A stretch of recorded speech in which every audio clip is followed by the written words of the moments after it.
Ladies and gentlemen and non-binary specimens, your ceremony master has arrived. Yes, I am back with another reaction video. League of Legends is at it again with yet another cinematic.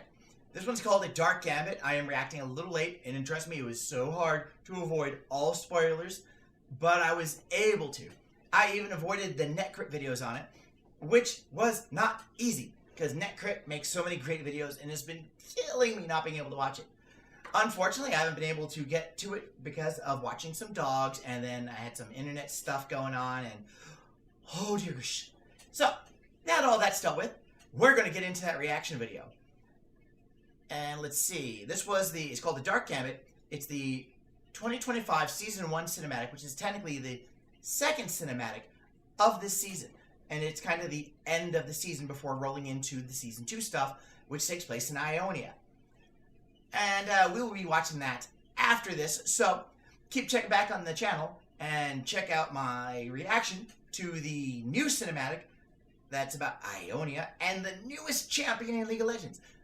Without further ado, let's get into the reaction. I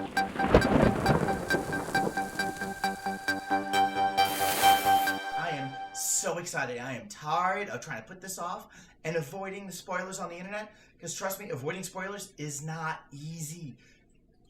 But we are here, and I am excited. All right, here we go.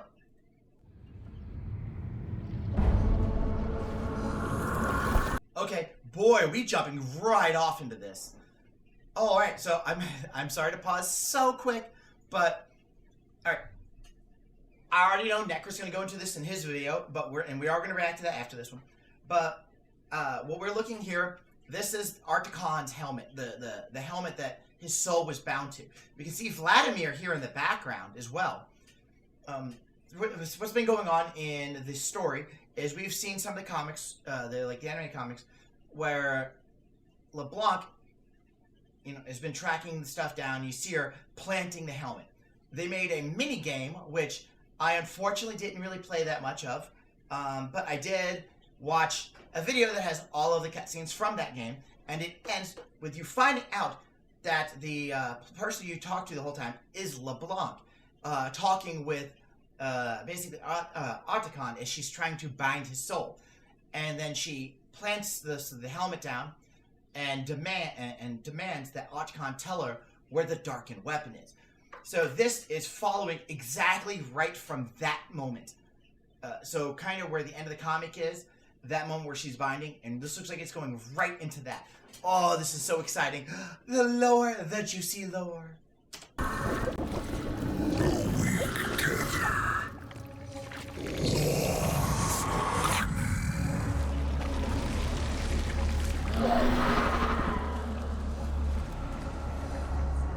Alright, see, this icon here, we saw this in the bite mark cinematic at the very end. This is that little thing that LeBlanc was drawing on the wall with her little shadow magic. In fact, I believe this is the same room that we see her doing that in that cinematic, which we see 2 other times since then in some of these other little media things. And this is the representation of that darkened weapon. This weapon doesn't look like any of the darkened stuff that I've seen before, so I suspect this is a new darken that they're going to be introducing later this year. The first lands. Ionia is but a doorway. Yes, come claim your prize in my world. Listen to your puppet, LeBlanc. Besides, you have no host. And even if you did, the new Grand General would never approve another campaign in Ionia. I have done your bidding. Grace me with...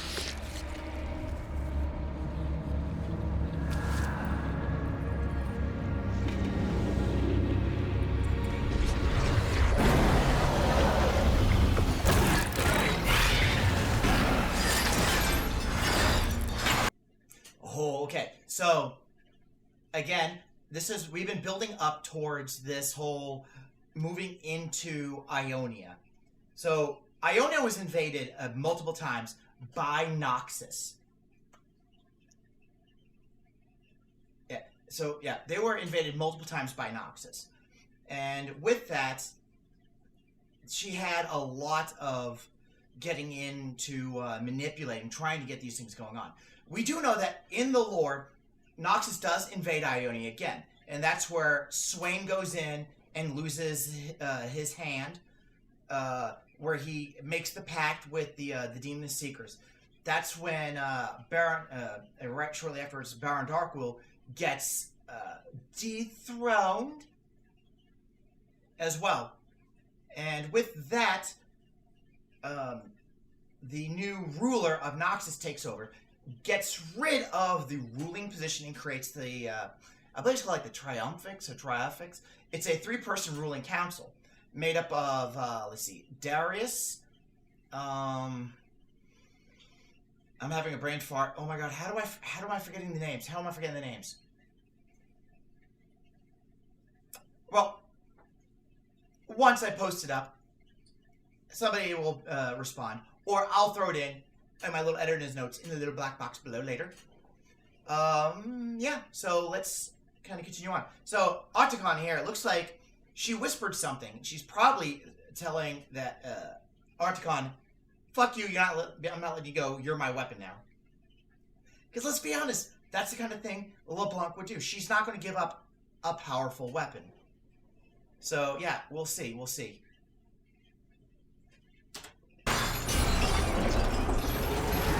And these chains that we're seeing here, we've seen these multiple times from her now. This effect has actually been added in even to her game in the game.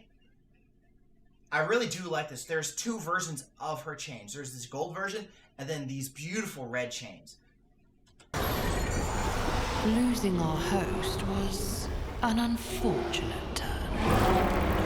As for the might of Noxus, it won't be necessary. A single whisper can cut deeper than 1,000 blades.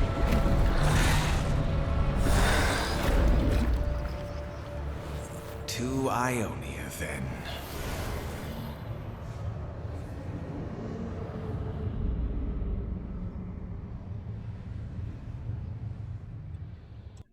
Oh, that just put chills down my spine. Ooh, I got goosebumps from that.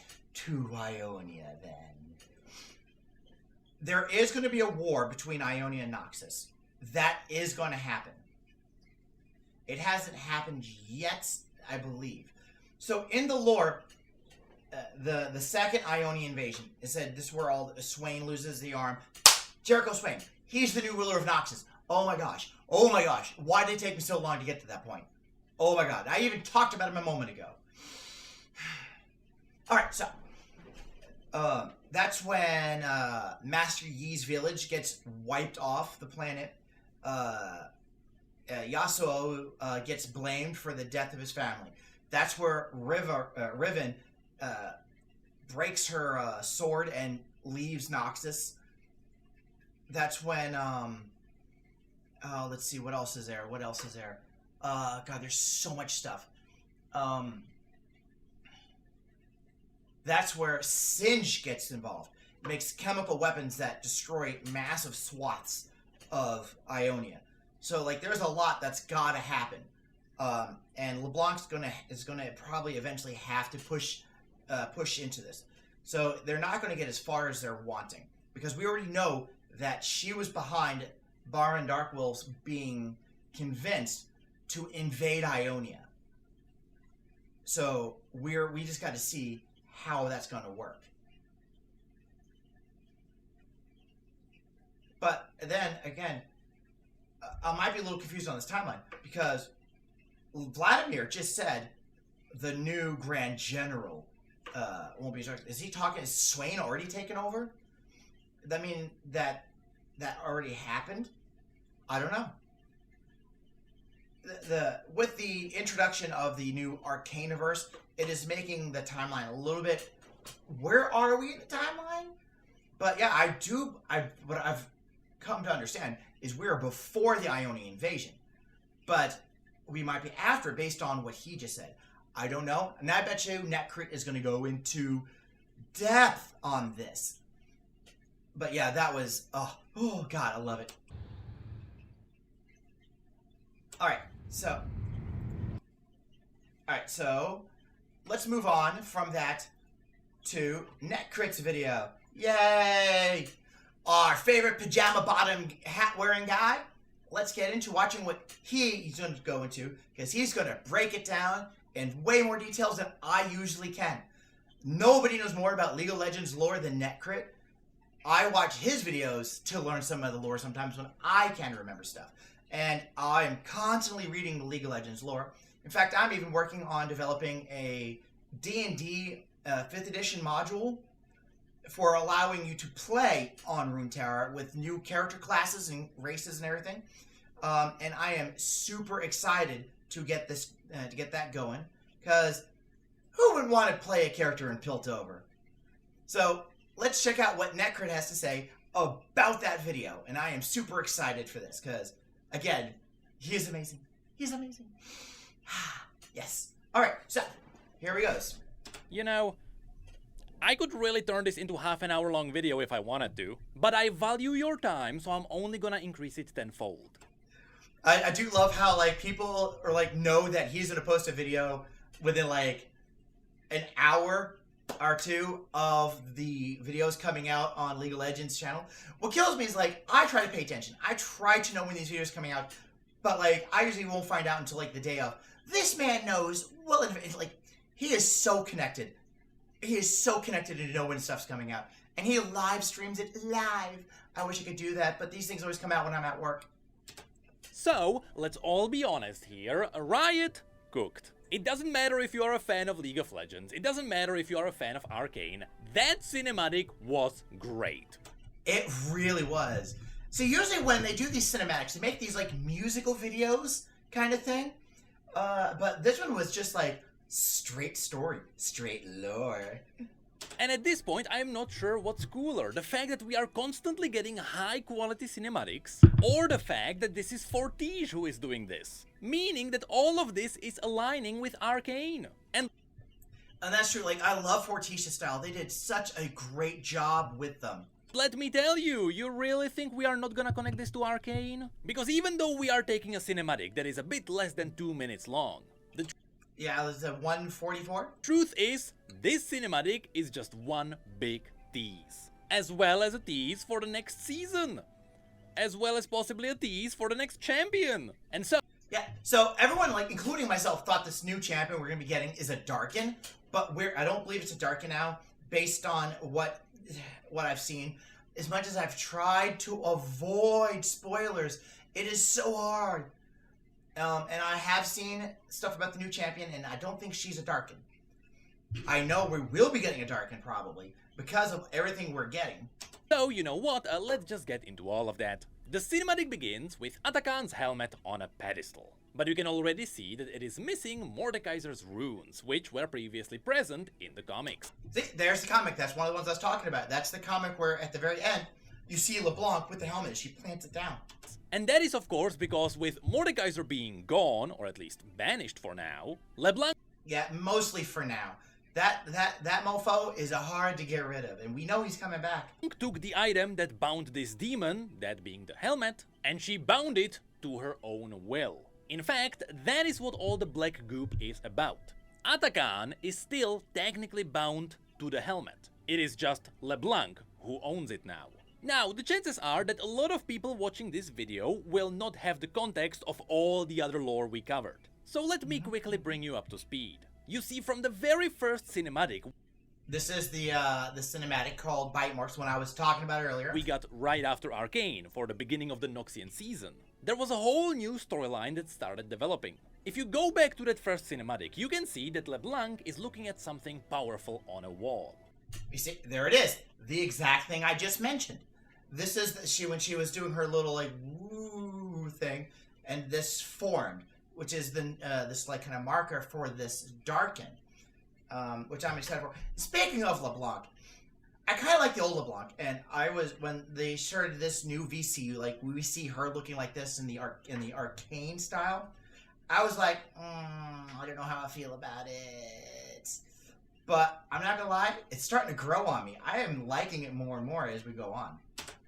At that time, we had no idea what that was, and so to us, it was just a symbol. After this, Mordekaiser's comic was released, where we learned about the lore of Atakan, a creature that was created through the fusion of Mordekaiser's best friend and a demon. But after Best friend is a stretch. I don't think Sun Huzal really had friends. Mordekaiser died and then was resurrected, and then he died again, the demon fell into the hands of LeBlanc. Which is where, at the end of that comic, we learned that LeBlanc decided to unleash the demon from the helmet, so it could roam the land and sate its hunger. After which, the Demon's Hand minigame was released in League of Legends, This is what I was talking about. which really told us what happened here. You see, in reality, LeBlanc never freed the demon. The demon was always in the pale room which we've seen in the cinematic. It was all just an illusion in the demon's head.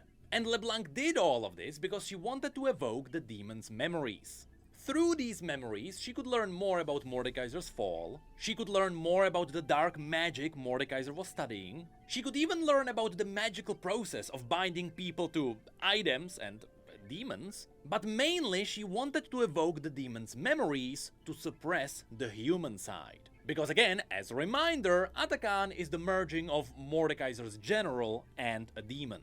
And with only the demon remaining, there would be no confusion with the memories, and so LeBlanc could get the demon's knowledge. With that, she could learn where the powerful item she was after was hiding, unleashing Atakan at the very end of the minigame. We learned that the powerful item was indeed a Darkin, and we learned that it was hidden in Ionia. And that is what brings us to this cinematic. LeBlanc just managed to break Atakan from Mordekaiser's shackles, and she bound it to the Black Rose. And now, the story is about to continue. It will continue if he ever stops talking about everything leading up to it. Netcrit loves talking about Mordekaiser. It is like his favorite subject. It is his favorite lore bit. And if he's going to be able to get a chance to talk about Mordekaiser, he will. At long ends. I love you, Netcrit, but you are a little bit long-winded when it comes to Mordekaiser. I mean, I can't complain. I am the same way with Ari. So, Begins with the amazing reveal of Atakan being rendered by Fortiche. And oh boy, does it look great. That is true.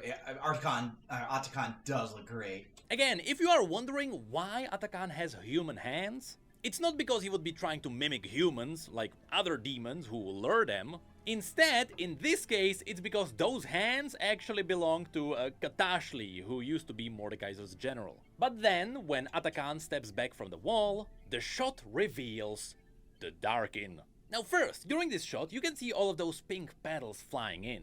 Where are they coming from? We don't know. We are dealing with Atakan and LeBlanc and a whole bunch of illusions, so anywhere really. But the point is, of course, pink petals are related to Ionia. We can pick and choose specific scenes. There's Jin, my favorite psychopath. Where they were used, including spirits and stuff. But more importantly, again, it is Fortiche, so this is full of details. Yeah, so we figured out what the pink petals are about. So they're starting season 2 of the new season of oh my gosh, brain fart.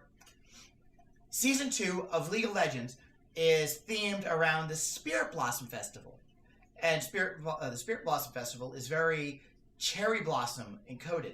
Absolutely one of my favorite times of like the lore of League of Legends. Some of the best skins of all of League of Legends are from the Spirit Blossom Festival stuff.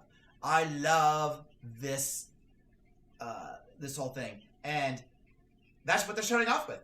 So in this case, the pink petals are a massive contrast to the classic black rose petals which LeBlanc usually has around her. Now, when it comes to the image on the wall, you can see that the Darkin already looks slightly different. Before, in the first cinematic, in order for Riot to keep it more of a mystery, it was more vague. But now the image has a proper shape. And so now we know that the Darkin, who is very likely gonna be the next champion, is a glaive. Which is something we mostly know about because Riot accidentally teased this on their social media. And so Vladimir then steps into the debate. And he calls the location the First Lands. This is a really cool nod towards League's lore. Because the first lance is a very archaic word for Ionia, with the cool detail here being that Vladimir is old. It makes Yeah, Vladimir is like hella old. I think he's at least 2,000 years old, maybe more. Like, he was trained in the blood magic by the Darkin themselves. This motherfucker's been around since the Darkin. makes sense that he would be using old terms. But after this, LeBlanc, actually calling it Ionia, mentioned that it was just a doorway. After which Atakan teased her to come and claim her prize in his world. Now all of this is actually tied together, because this is all referencing what Ionia is really about. With Ionia being a continent that is heavily connected with spirits. This is why these lands are full of the Akana, who are the good demons, or the Azakana, who are the lesser bad demons. And so it is likely that this is what Atakan is referencing here. Ionia You see, I was actually kind of wondering that myself when he said, you know, in my world. I was not sure what he meant. is absolutely a land filled with similar beings, including something like Nocturne. And also Evelyn, my favorite of the greater demons. That is where the cinematic may get a bit confusing. Because apparently there was miscommunication with translation. You see, Vladimir mentions that LeBlanc should be listening to her puppet, likely mentioning Atakan, but he adds that she has no host. Now, a host can have two meanings. A host, as in a body for a Darkin, because remember, the Darkin are the twisted souls of the Ascended who were sealed inside weapons, and they can be unleashed when someone picks up the weapon, after which the Darkin dominate their bodies. So in other words, the wielder becomes the host. So, for example, in the case of someone like Aatrox, we are not really looking at the Darkin, we are looking at the host, which is a twisted human being which picked up the blade. But Yeah, so the Darkin thing is actually a terrifying aspect. So, like, these are like these old ancient god warriors that became corrupted by the void, and basically ended up going insane. And it took a lot of effort to seal them because they couldn't kill these things. So the Darkin, so they sealed them into objects, mostly weapons that we've seen, and anybody who picks up and wields one of these weapons becomes that Darkin. Not that they become the Darkin, like they all of a sudden have power. Their brain or their body is just taken over by the Darkin. We don't know, at least I'm not sure myself, if the host is aware or does their consciousness just kind of stop functioning as long as they're being dominated by the Darkin. I'm not sure. If they are aware, that is a terrifying aspect for those people. the thing is that a host can also be a war host. Because remember, during the invasion of Ionia, LeBlanc actually had quite a few squads in Ionia. For example, let's not forget the Sisterhood of War. On top of this, during the invasion of Ionia, the Grand General of Noxus was Borim Darkwill, who was manipulated by LeBlanc like a puppet. So during his reign, LeBlanc essentially... Do these Noxus ships not put out Fire Nation?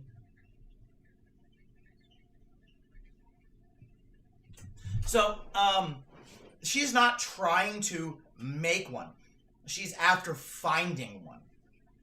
Which is what, like, said Vladimir is like, you don't have a host. So, so even he knows, like, you need a host for you to use these weapons. Because LeBlanc's not going to pick one of these weapons up herself. She's not giving herself over to a Darkin. She wants to control one of the Darkin. And because she wants to use them as a weapon against Mordekaiser. So the question is where is a Darkin that she can get her hands on? And that's what she's been after. Apparently, Atakan knows where one of the Darkin weapons is that nobody else has found yet. And she wants it to add to her collection of artifacts and weapons to use against Mordekaiser. And which means she's going to have to find a host that can be possessed by the Darkin weapon, by this glaive. It looks just like a Fire Nation ship. It just screams Fire Nation.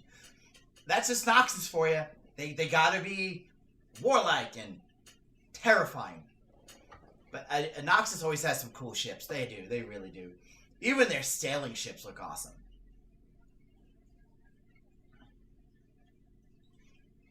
But yeah, so that's what she's after. She's after that darkened weapon.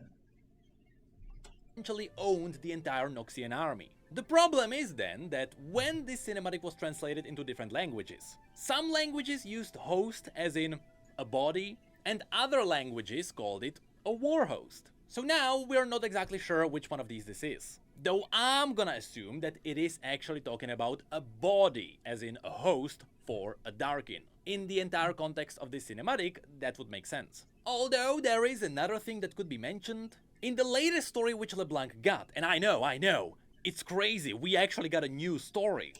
And it is awesome. Everywhere and everyone. If you guys haven't gone and looked at the short story, it is amazing. It goes into the point of view of LeBlanc and her clones. It was revealed that LeBlanc's clones are fully sentient. They are also spread across the entire world, with the coolest part being that they all believe that they are the real LeBlanc. So if you really twist it enough, Vladimir could be talking about the fact that LeBlanc doesn't have a host, as in a clone in Ionia, but I don't think that's the case. Sure, the new story revealed that she had a clone in Ionia watching over Syndra, but after Syndra was unleashed, we can assume that clone was lost, but I doubt she wouldn't have another one around. So, to tie... Yeah, let's be honest, I seriously doubt LeBlanc only has one clone in all of Ionia. Ionia is a big continent with a lot going on, and I know she's going to be paying attention to everything. Is that Necro just even talked about the fact that she had a clone whose whole job was to watch after Syndra before she got released. So with all the other crazy things in all of Ionia, there's no way she doesn't have a couple of other ones roaming around. Tie everything back. Vladimir is reminding LeBlanc that she doesn't have a body that could become a host for the Darkin, after which he just casually drops a big lore bomb. Because he also mentions that the new Grand General would not approve another campaign in Ionia. This is big because it actually puts on some timeline for Arcane. So now we know that the Ionian invasion concluded just as Arcane finished. So I guess Singed didn't really make weapons for Noxus. Okay, he just said it. He just said it. The same thing I was kind of going on about. The fact that, like, we've never really known what the timeline is for Arcane, or where exactly it fits in the main timeline. And where Vladimir straight up said the new Grand General would never approve another campaign. Meaning that apparently the Ionian invasion just ended, and that Jericho's Swain has taken over Noxus. Now, I was expecting us to get a full invasion of Ionia, a story arc, which is what I was really hoping for, because I would love to see that war play out, because there were some great stories that happened during that time frame, like the whole Riven thing. Oh my god, that would have been so compelling to watch. How the whole thing with Riven, Yaseo, and Yone all played out. Oh my god, that would have been so gorgeous. We could have actually gotten to know the actual war, the sisters' warband that Riven was a part of, and we can watch her go from this, bright-eyed, like, for Noxus person that she was, into where she finally realized the atrocities that Noxus was doing, and decides to just leave and become a farmer. What was that about?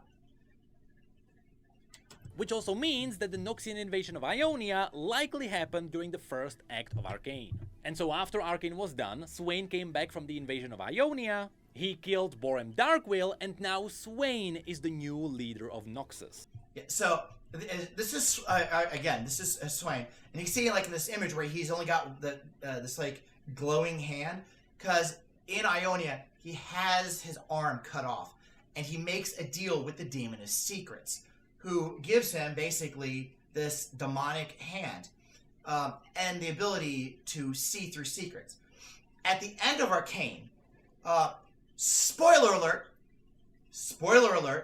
in one of the last scenes in Arcane, we see this exact raven you see on Swain's shoulder here.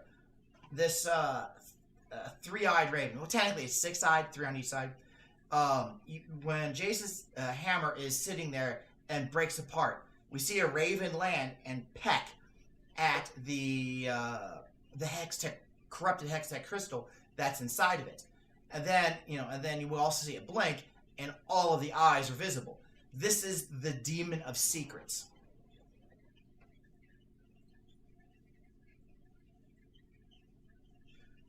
Yeah, so that's the Demon of Secrets. And which means that Jericho is aware of what went down in Piltover. Of course, in the present days, Noxus is supposed to be led by 3 people, that being Swain, Darius, and a mysterious figure. But even within this context, Swain would still be called the Grand General. So we are not sure if the leadership of Triforix was already established. Anyway, continuing on. Atakan starts to get restless, he did all of LeBlanc's bidding and now he wants to be unleashed. Which is where LeBlanc starts whispering something to the demon. And for the most part, we can just speculate what that is. Okay, so we see LeBlanc whispering into the ear of Arcane, and Arcane gets... Well, we saw what happened. Arcane's like, blah, blah, blah, blah. So, Necrit just even mentioned that it's like, we don't know really what she said. However, Fortitia's really good at animating and paid a lot of attention to the movement of her lips. So, if anybody out there knows how to lip read, could you please tell us what she said? Because Atakan goes frenzy, we can assume that she teased him that she might release him after the entire task is done, so that after 1,000 years he can finally feast. Or maybe she just mocked him by whispering his real name. Because in the universe of League of Legends, if you know a demon's real name, you can completely dominate it with incantations. Unless she whispered that Atakan is gonna be the next host to the Darkin. That would be wild. Can a demon be a host to a Darkin? That is a good question. Atakan as a Darkin? Also a cool detail here is that you can notice the black goop going from the helmet to Atakan. Once again referencing that he is still bound to the helmet. Also, the scene with the chains is indeed a reference to the emote you can get in the game. Now, next, LeBlanc also mentions that losing her host was an unfortunate turn. So LeBlanc likely had someone who was under her control who was planned to be the next host for the Darkin. The curious thing is that she is talking about all of this after Vladimir talked about the Grand General. So maybe LeBlanc is talking about her losing Borem Darkwill? So it is possible she also wanted to use him for the Darkin. I don't think that she would have used Borem Darkwill for that. No. I don't think that would be her plan. At least not personally. I think this other host we either haven't seen or it's someone that we have seen in either one of the books or some of this other media. Someone who just got killed. The guy who was assassinated by Katarina. Maybe it was him. But then she also mentions the might of Noxus, which is Darius. And this is where things get really confusing, because again, they are talking about all of this in the context of just talking about the Grand General not approving another campaign in Ionia. So they are almost talking about it as if Darius was the leader of Noxus. Now, it still should be Swain. Swain has the title of the Grand General. But if the Triforix is already established, then sure, Darius is one of the 3 leaders. The confusing thing is that technically they would call Darius the Grand General, which he's not. And so if this is not what they are referencing, then I have no idea why they are bringing up Darius. Though they are bringing him up for one reason. The big point is that LeBlanc wants to go back into Ionia directly through Darius. She likely wants to manipulate him through whispers, as was hinted here, to launch another campaign in Ionia. And we know she's capable of this because in the latest story, it was teased that during the cinematic where Darius was fighting Trundle, one of LeBlanc's clones was hiding in the Warhost. Yeah, so that was in that wonderful little short story. Again, if you guys need to read that short story, it is really good. You learn a lot about what's going on with LeBlanc. But yeah, so it was someone who was in Darius's warband, but not like super close, but close to him again, that has personal contact with Darius. So she's paying attention to what's going on. I don't think it's Darius either. I mean, it could have been Darius that she's looking at using, was looking at using as the host of the Darkin, and if he's already on the council that rules Noxus, I can see how that could be a little bit of a problem. So she's already spying on Darius, and so the likelihood is she can manipulate him. Also, in this scene, I quickly want to point out, it is funny to see how Vladimir is respecting the demon, and he's constantly ready to fight it, but eventually he also agrees to Ionia then. Which pretty much confirms that indeed... And I would like to go ahead and point out, that is a background shot. That is going to be someone's desktop. I know it already. Yeah, so Darius would be, is a really able-bodied man. He survived handling a true ice-corrupted weapon. And didn't lose a limb or his life. He is a strong host. So he would be a good candidate for it, honestly. The next League of Legends season is gonna be in Ionia. And we are going there because LeBlanc wants to find a Dark in there. And we are likely gonna go there because Darius is gonna launch another campaign into Ionia. And best of all, we learned about all of this from an animation that was made by Fortiche. And there you have it, the newest League of Legends cinematic explained. I'll be honest, it is wild to see League of Legends lore being so good again. We've been waiting for this for 2 years. And now, in a hilarious twist, the lore community is eating the best. Yeah, so we haven't had any real, like, progression in the Runeterra, the League of Legends lore. As he said, in like 2 years, it has been nothing. And then all of a sudden, we are just feasting. We are eating so good. The story is finally moving forward. And now we know that we're going to be going to Ionia. In fact, the new season stuff's already dropped. So we already know that we're going to be in Ionia. And I will be doing some stuff on that here shortly. And so, hopefully, I fulfilled my duty with this video. Alrighty. So that was the NetCrypt video there. Alright, so that was that. Yeah. Some interesting stuff. Oh my god, seeing Arcane like that, oh, so gorgeous. And the fact that this whole video was not like a music video, but actual story made by Fortiche, the studio that did Arcane. Oh, it's so amazing. I love it. Thanks for watching this wonderful video. Check out my other videos up on YouTube. And I will see you lovely foxes next time.